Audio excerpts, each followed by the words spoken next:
You're getting actively involved in politics is with the mindset of contribution and not to the mindset of consumption. Get actively involved.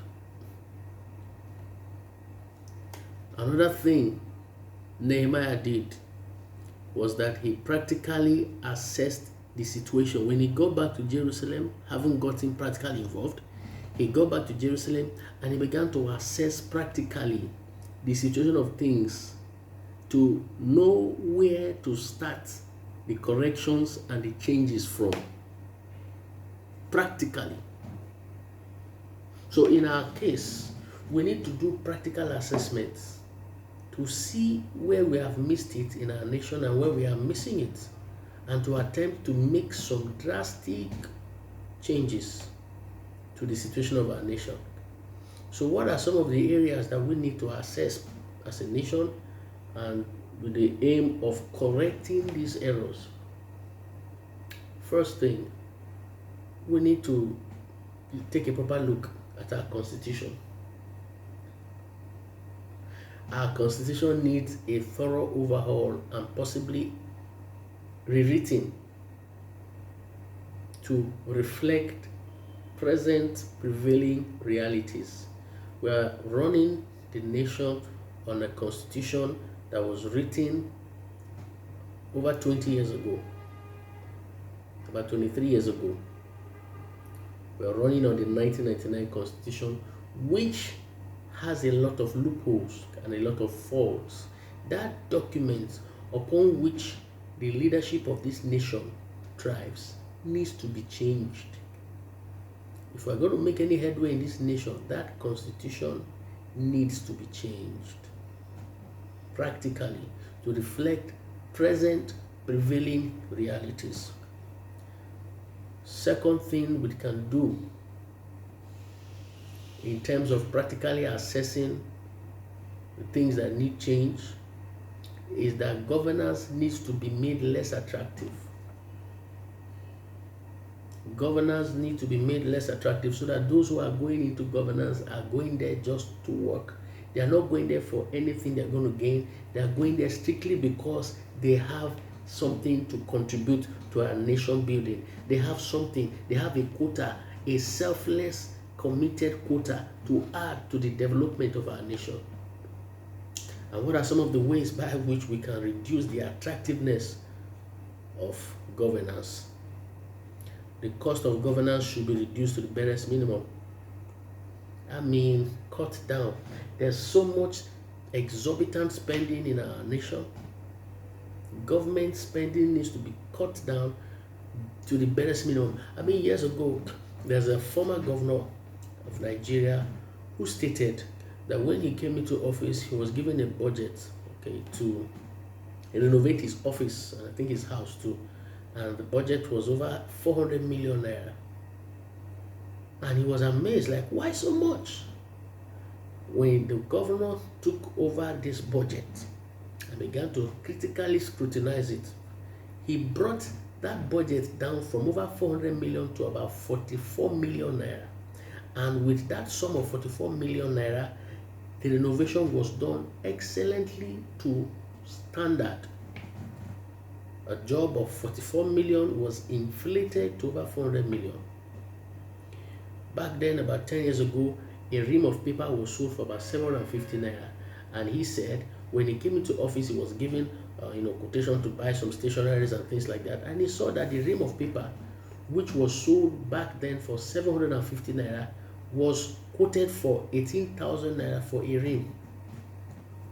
He slashed it down to 750 naira. He reduced his cost of governance to the barest minimum. He reduced his cost, his logistics cost. His motorcade, for instance, he dropped it down from almost 20 vehicles to about 5 vehicles as a sitting governor. He drastically reduced cost of governance to the barest minimum. Remunerations and allowances should be reduced. For crying out loud, why should one man, one politician, one person be earning about 30 million naira monthly when the vast majority of our populace are living on less than $1 a day? and one man is getting almost 30 million naira per month as salary because he's a sitting government official, we can't continue this way. Cost of governance should be reduced by at least 50%. Another way we can make governance less attractive is that government officials and their family members should be made to use public facilities. I mean, public schools, for those who are still going to school, public hospitals, and all public facilities. As a public official, you must be made to use public facility as a matter of necessity. It should be mandatory. Now, when you know that if your children are sick or your wife is sick, you can't fly them abroad as a government official. You can't take them to the best private hospital in the country. You have to take them to the government hospital. You will ensure that that government hospital will function maximally and optimally, because you know that that is where you and your family will use. You will ensure that the education system is robust, because you know that is where your children are going to, and where you or your family use private facilities, where there are public facilities in existence and in operation, you will be subject to some form of penalty, or probably extreme measure of impeachment, making governance less attractive, so that only those who are going there to genuinely work will go. Many people who go into politics these days, virtually over 50% of them are going in there because they want to partake of the national cake, not because they have anything to offer.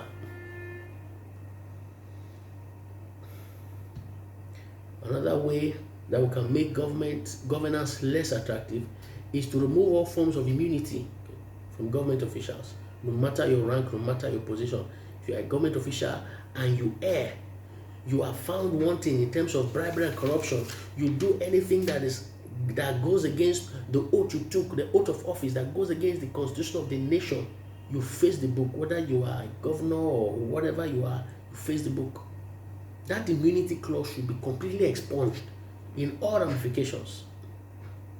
Another way we need to assess the state of the nation to change the way things are is to encourage in-country patronage of locally produced and manufactured goods.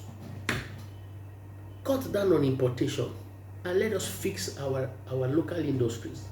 For example, we have an indigenous vehicle manufacturing company in this country, IVM, Innocent Vehicle Manufacturing. I mean, what stops the government from making IVM motors to become the official government vehicle in our nation? Why not? That will boost our local production. That will boost the viability of the production. That will even make the vehicles cheaper and more accessible, because those vehicles are still on the high side, very expensive, because the patronage within the country is low, is minimal. Establish other vehicle manufacturing plants within the nation to boost local production. Then you can now be talking about increasing import duty. I mean, it doesn't make any sense. Import duty is ridiculously high. You buy a car for like 1 million or 1.2 million, and then you spend like 500,000, 600,000, 700,000 to clear the vehicle. It doesn't make any sense. The purpose for higher taxes and higher import duty is to discourage foreign patronage and encourage local production. But when local production is not in place, why increase the import duty? Why increase the taxes? For example, if you have fixed the agricultural sector and we have self-sustainable local production of rice, beans, and other things we need, then you can now abruptly stop the importation of some of these food items. But you have not improved on our own local production, and yet you are stopping the importation of these food items. It's like putting the cart before the horse. So we need to get these things fixed. Another way we need to practically assess the state of the nation and change things is for government to become more transparent and accountable to the people. Transparency and accountability is a non-negotiable combination that government must give back to the people. You must be transparent, sir. You must be accountable, sir. We put you there, so you are accountable to us. You are accountable to the populace. You are accountable to the people who put you there. Be transparent. Another thing we need to look at is the proper functioning and upholding of our democracy in all its ramifications. Adherence to the rule of law. Adherence to the dictates of a modern democracy. This is not an autocratic system, it's a democratic system, and the functioning should be as such. When the court gives a ruling, obey the ruling of the court. When the Constitution says so and so, obey what the Constitution says. Our democracy should be protected and should be adhered to the barest minimum, to the most minutest detail, I mean. Another thing we saw that Nehemiah did was that Nehemiah set proper standard for sustenance of the change he had enforced. Having put some of these changes in place, these things have to be sustained. These things have to be carried along. These things have to, you see, the system has to function on its own, so to speak.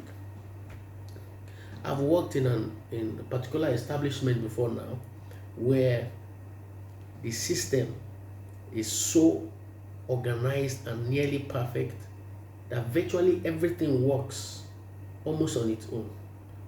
Whether the director is around or whoever is around or whatever the constitution of that organization said gets done without anybody being cajoled to get it done. That kind of standard needs to be instilled in our national fabric. Otherwise, whatever changes we are able to enforce as a nation will not be sustainable, will not even be sustained, not to talk of being sustainable. The country's governance, the system needs to be able to run without interference. Without interference. You do the crime, you do the time. No interference. Standard. You know the implication of every action you take. Standard. Something goes wrong, someone is arrested, is actually guilty, then order from above. The person is released, discharged and acquitted. In fact, the records are expunged. We can't continue that way. We need to change the system and ensure that the system that has been changed is sustained and maintained. At this juncture, I want to believe that I've been able to communicate some sense, some burden to us about some practical steps we can take and we need to take to rebuild our nation. And it's high time we took those steps and took this bull by the horn and began to charge and march on towards the building and the restoration of our dear nation. Nigeria shall be great again. Yeah, now I know this like I know my name. Nigeria will not end this way. No, Nigeria will be great again. But it takes you and I. It takes our collective effort, our individual efforts and collective efforts, our individual zeal and willpower, as well as our collective zeal and willpower to get this nation rolling. So I want to thank you all for listening and being part of this broadcast. Please leave a comment in the comment section and tell us what you think, what you feel, and additional things that you think we can do as a nation to get things right. All right? Remember, keep praying. Don't stop praying. Prayer works. Number 2, be bold and courageous. Face that challenge in the face. Be bold and courageous. Thirdly, take out practical steps by which we can change our nation. Fourthly, practically assess the state of things with a view to prefer lasting and workable solutions. And fifth, establish workable and sustainable standards that will stand the test of time in our nation. Thank you for being a part of this broadcast. Please like this video, leave a comment in the comment section, subscribe to this channel so that whenever I'm online or I upload a video, you'll be notified. Like the channel and turn on the notification button so that you'll be notified whenever I am live or I upload a video. Thank you so much for being a part of this broadcast. My name is Pastor Hayford Bakpa. I look forward to seeing you again in a few days' time for another broadcast. God bless you and have a blessed weekend ahead. God bless you and bye.